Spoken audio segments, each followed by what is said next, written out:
the light from the immense crystal chandeliers reflected in perfectly aligned glasses, casting a cold gleam upon the long mahogany table. In the center, an arrangement of rare orchids, which would cost an ordinary man's annual salary, seemed frozen in time, just like everything around me. The air in the dining room of my own mansion, in the heart of Murrumby, was thin, heavy with the scent of expensive food and empty conversations. My son, Ricardo, gestured with a silver fork, talking about the acquisition of a tech startup for $200 million. But his eyes didn't shine with accomplishment, but with a thirst for power. With every word, every calculated smile exchanged between him and his cousins, I felt the legacy of my late husband, a man who built this empire with sweat and love for his family, being undone and turned into a soulless balance sheet. I felt like a museum piece in my own home. I wore a classic and expensive gray silk suit, and around my neck rested a pearl, necklace my husband gave me on our 20th anniversary. To others, they were jewels that represented status, but to me, they were relics of a life that no longer existed. My 65 years weighed on my shoulders, not because of age, but because of the loneliness that consumed me. I watched everyone from the head of the table, a queen on her throne, but completely isolated. My eyes, tired from so many sleepless nights, scanned the faces of my family, searching for a glimpse of genuine affection, but found only the reflection of gold and ambition. I was Helena, the matriarch of the Medeiros clan, powerful on the outside, but inside, a desert of melancholy and resignation. Across the table, my daughter-in-law, Sophia, was the picture of caged perfection. At 30, she possessed a stunning beauty, dressed in a haute couture model that was surely chosen by my son's image consultant. She was a luxury accessory for him, a trophy to display at social events. Her hair was tied in a flawless bun, but a few strands stubbornly escaped, much like the sadness that overflowed from her almond-shaped eyes. She barely touched her food, her gaze lost, wandering between the guests and the window that overlooked the dark garden. I saw in her the same abandonment I felt. She had married Ricardo for love, a love that he, obsessed with surpassing his father in fortune, had suffocated and turned into a social contract. There she was, a pure soul among wolves, and her pain was a mirror of mine. The dinner dragged on when Ricardo stood up, phone glued to his ear, to close another of his million-dollar deals in the library. His absence created a breach in the night's rigid protocol. Sophia, seizing the moment, rose discreetly and walked to the balcony where I had taken refuge to breathe some fresh air.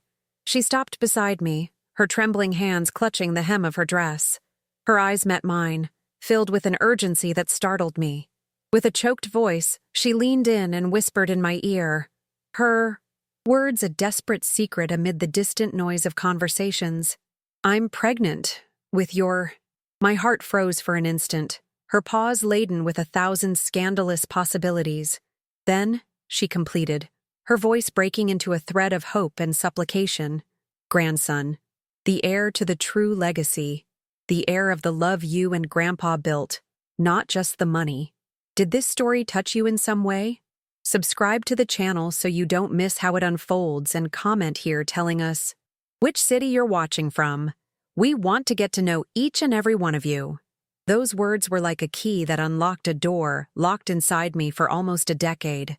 Without saying anything to the other guests, I took Sophia's arm with a firmness that surprised us both and guided her away from the noisy hall. We crossed the silent corridor, our steps muffled by the Persian rug, and stopped before the only door I kept closed, my husband's old office, a sanctuary untouched since his death. The smell of cedar, leather, and his Cuban cigars still lingered in the air, a comforting ghost. The walls were covered with bookshelves, and in every free space, photos of a happy past watched over us. He and I young, Ricardo as a child on our shoulders, simple beach vacations. There, time had stopped, preserving the essence of what we had been, a stark contrast to the calculated coldness of the house outside. As soon as I closed the door, Sophia's composure crumbled like a sandcastle. The tears she had held back with so much effort now ran freely down her face, smudging her perfect makeup. She hugged herself, trembling, and her voice came out in a sharp sob. I feel so alone, Helena. I love him, or I love the memory of the man I fell in love with, but he doesn't see me. I'm just part of the decor. He talks about our son as if he were announcing a new product line. I'm so scared that my baby will grow up in this environment, that he'll become a man who only understands the language of money, who will never know what it is to be truly loved. Each word was a knife that pierced the silence of the office and my own heart. In that instant, the barrier that wealth and years had built around me shattered. I no longer saw my son's wife, the beautiful woman who graced magazine covers. I saw a frightened girl, a soulmate in my own loneliness. I approached, and, instead of offering empty words, I held her cold hands in mine.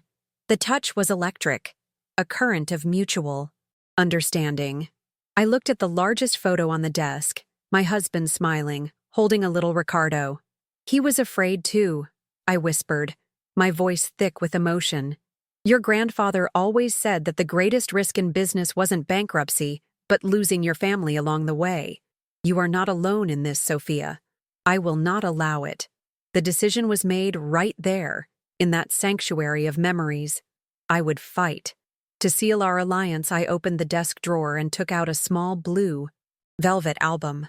Inside, photos of my own pregnancy, of a small and smiling Ricardo, before the shadow of the empire consumed him. I showed her a picture of him, about 5 years old, covered in mud in the garden. He was like this, I said, smiling at the memory, full of life, of joy. Money and power can be a golden cage if you don't have someone to share the key with. I told her about the hardships my husband and I went through, about how love was our true capital. Sophia listened attentively, her tears now dry, replaced by a glimmer of hope. In that office, amidst the memories of the past, we were planting the seed of a new future for our family.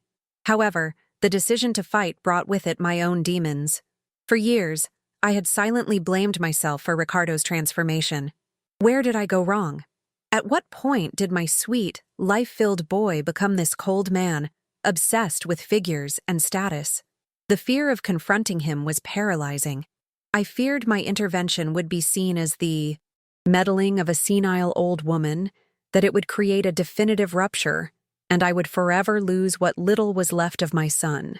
The image of his face shutting down, of his eyes accusing me of weakness, haunted my nights. Would I be strong enough to face my own blood, to admit my failure as a mother in the hope of saving my grandson? The risk was immense, but the promise I made to Sophia echoed louder than my fears. Our new complicity did not go unnoticed. The next morning, during breakfast, the tension was palpable. Ricardo watched us from over the edge of his tablet, where he was reading stock quotes. You two seem to have a lot of secrets lately, he said, his voice laced with a sharp tone of irony. I hope you're not filling my wife's head with your outdated and sentimental ideas, Mother. Sophia needs to be focused. This pregnancy is an important project for the family's image. The word project hit Sophia like a slap. She turned pale, and I felt my blood boil. The battle had begun, not on a field of war, but at our own breakfast table, and my son had just declared his intentions. He didn't see a family growing. He saw an asset to be managed. From that day on, Ricardo intensified his control in a frighteningly pragmatic way. He hired a team of advisors to manage the heir's brand. He presented Sophia with a schedule that included coordinated press announcements, the choice of a name that sounded powerful, and the reservation of a spot in a Swiss boarding school 6 years from now. He spoke of his grandson's future like a CEO, planning a product's trajectory. He needs to have the best education, the best connections. He will sit on the board one day, he would say, completely oblivious to Sophia's horrified look. Each plan, each unilateral decision, was a show of force, a clear message that the legacy of love we invoked had no place on his spreadsheet. The situation reached a critical point when, during a routine checkup, the doctor diagnosed Sophia with a high-risk condition, placenta previa, requiring absolute rest and a stress-free environment. For me and Sophia, it was a divine warning, a sign that we needed peace. For Ricardo, however, it was a logistical inconvenience. His first reaction was not of concern, but of irritation. "This complicates the timeline," he said on the phone to his assistant, while Sophia was still lying in the examination room. "Hire the best specialists in the country. I want 24-hour monitoring. This baby is too valuable, an asset to take unnecessary risks." The coldness with which he referred to his own child as an asset was the last straw. Those words, spoken with the casualness of someone discussing an investment, ignited a fury in me that I hadn't felt in years. The fear of confronting my son evaporated, replaced by a fierce clarity. This was not the man I had raised, but the monster that unbridled ambition had birthed. That night, while Sophia slept, sedated by medication, I went to her room and watched. Her fragility, the life she carried, was the true empire that needed protecting. My husband's memory would not be honored with more buildings and stocks, but by ensuring his grandson was born in a home, not a corporation. My passive mourning was over. I was no longer a spectator. I was the matriarch, and it was my duty to reclaim the soul of my family. The following weeks turned the mansion into a silent battlefield. I began to personally supervise all of Sophia's care, using her health condition as an excuse to keep her away from Ricardo's toxic influence. We spent the afternoons in the garden or in the office, reading, talking quietly, looking at old photo albums. We strengthened our bond in secret, like two generals planning their final move. Ricardo, for his part, continued his crusade, oblivious to the revolution brewing under his roof. He saw my dedication as the expected role of a grandmother, not realizing that every gesture of care was an act of rebellion. Sophia's belly grew, and with it, our courage. The tension built, dense and heavy, like rain clouds before a storm. Ricardo, so as not to lose what he called market timing, decided to organize the baby shower. But it wouldn't be an intimate celebration. He turned it into a major public relations event, inviting partners, investors, and the business press. It was the perfect platform, according to him, to announce the next strategic steps for the heir of the Medeiros Empire. Sophia was terrified, but I held her hand and said, "Trust me. Sometimes the best way to show a king he's naked is in front of his entire court." The stage for our confrontation was set, and the curtain was about to rise. The day of the baby shower arrived, and the mansion's garden was transformed into a scene of ostentation. A white silk tent, crystal chandeliers, and waiters serving expensive champagne to dozens of men and women in designer clothes. Classical music played in the background but couldn't disguise the atmosphere of a corporate event. Sophia, pale and visibly uncomfortable in a designer dress, sat in an armchair that looked more like a throne, receiving gifts that were, in fact, disguised investments. I remained by her side, quiet, watching Ricardo circulate among the guests, selling the image of a perfect and powerful family. Little did he know that the true power of that family was about to manifest in a way he could never predict or control. Act 3. Emotional Climax. At the height of the event, with all eyes on him, Ricardo stepped onto a small stage set up near the garden fountain. He took the microphone, and his smile was that of a satisfied predator. "Friends, partners, family," he began, his voice resonating with cold authority. "Today we celebrate not just the arrival of a new member of the Medeiros family, but the guarantee of the perpetuity of our legacy. We have already planned everything: the best schools in Switzerland, an introduction to business from an early age. The future president of our board of directors is on his way." He raised his champagne glass towards Sophia's belly. I looked at my daughter-in-law and saw a single tear run down her face as she forced a smile. That was the trigger. The pain in her eyes ignited the flame of my dormant courage. The sound of my chair scraping against the stone floor was the only noise that broke Ricardo's speech. All eyes, previously fixed on him, turned to me. A sudden, heavy silence fell over the garden. Ricardo stopped talking, the microphone still in his hand, the look of triumph frozen on his face, now replaced by annoyed confusion. I walked slowly to the front of the stage, feeling the weight of dozens of curious gazes. My heart was pounding, but my feet were steady. For the first time in years, I was not a relic watching life go by. I was a lioness protecting her cub, and my son had become the threat. I stopped before him, looked into his eyes, and saw not a man, but the distorted reflection of the boy I had raised. I took the other microphone from the sound table, my hands surprisingly steady. "This baby is not a company." My voice came out clear and strong, echoing throughout the garden and silencing any whisper.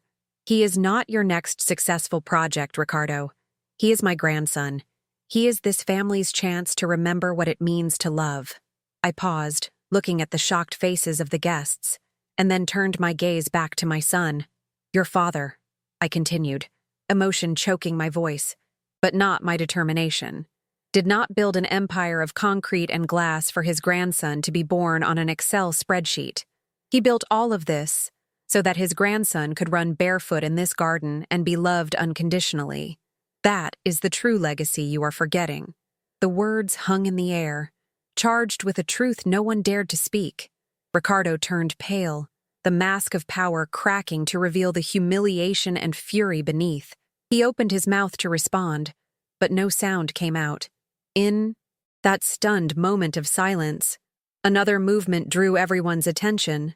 Sophia, with a strength I didn't know she possessed, rose from her armchair, with her eyes shining with tears, but with a new determination on her face. She walked to me. Without a word, she stood by my side and held my hand tightly. The gesture was more powerful than any speech. In front of his entire business world, the alliance was sealed. The two of us, united, against the coldness that threatened to consume our family. By confronting my son, I was not just saving my grandson, I was saving myself. The guilt and fear that had imprisoned me for years dissipated, replaced by a sense of purpose I thought I had lost forever. I reclaimed my place, not as the widow of a powerful man, but as the guardian of my family's soul. Ricardo looked at the two of us, the mother he had disowned and the wife he had treated as an object, now united and unshakable. For the first time, he was forced to face the emptiness of his ambitions. The public humiliation was a bitter but necessary medicine. In that instant, under the gaze of dozens of witnesses, Ricardo's empire began to tremble, not because of a financial crisis, but because of a crisis of love. Act 4, Inspiring Resolution. That scandal in the garden was the electroshock Ricardo's soul needed.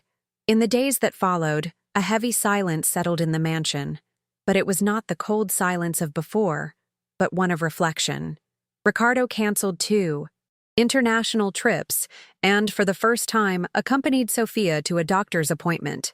I watched him from the doorway as he saw the image of his son on the ultrasound, hearing the strong sound of the tiny heart.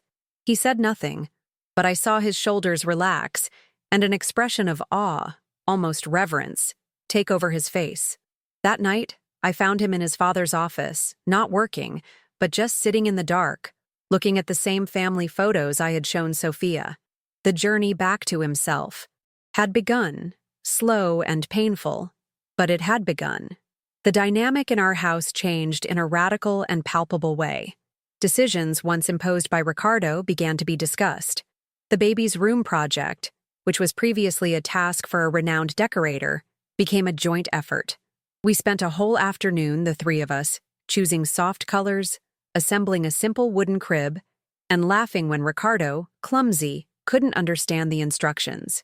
He began to ask me questions about his father, not about his businesses, but about his dreams, his fears, about what he was like as a husband and a father. He was finally seeking the man behind the myth, the love behind the fortune. Gradually, the cold walls of the mansion began to be filled with the warmth of a home being rebuilt. Inspired by our own journey and the fragility we felt, Sophia and I had an idea. With the family fortune, we could do much more than just ensure my grandson's comfort.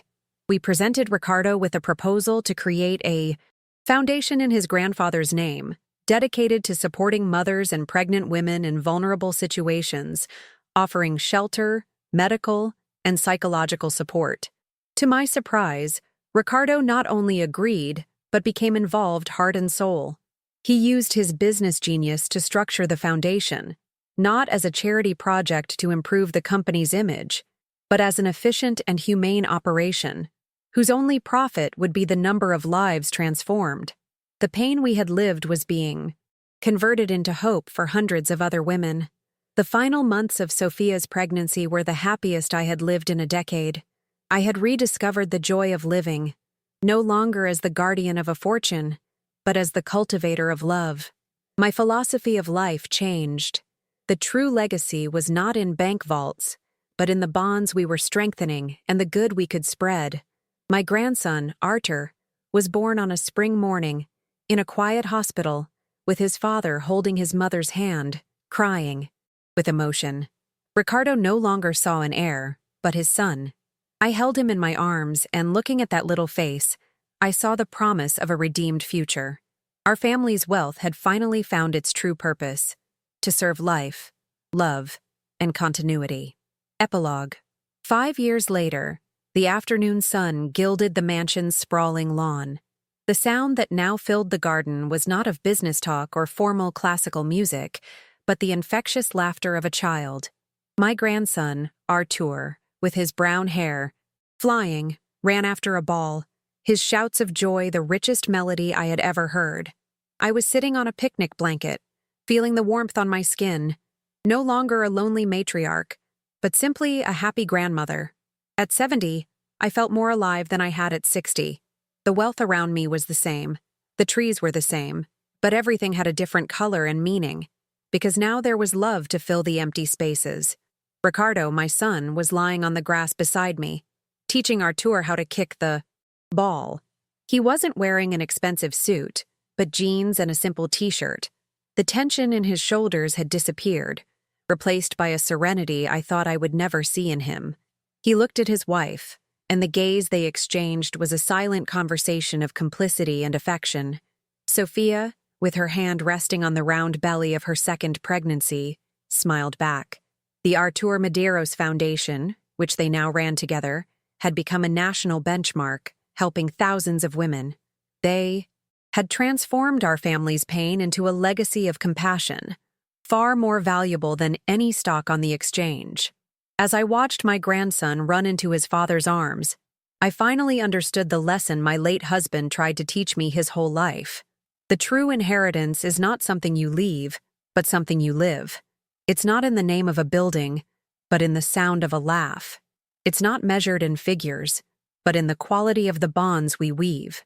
That empire, which once seemed like a golden cage, had transformed into a garden, a place where love could finally grow free and strong, passed from one generation to the next.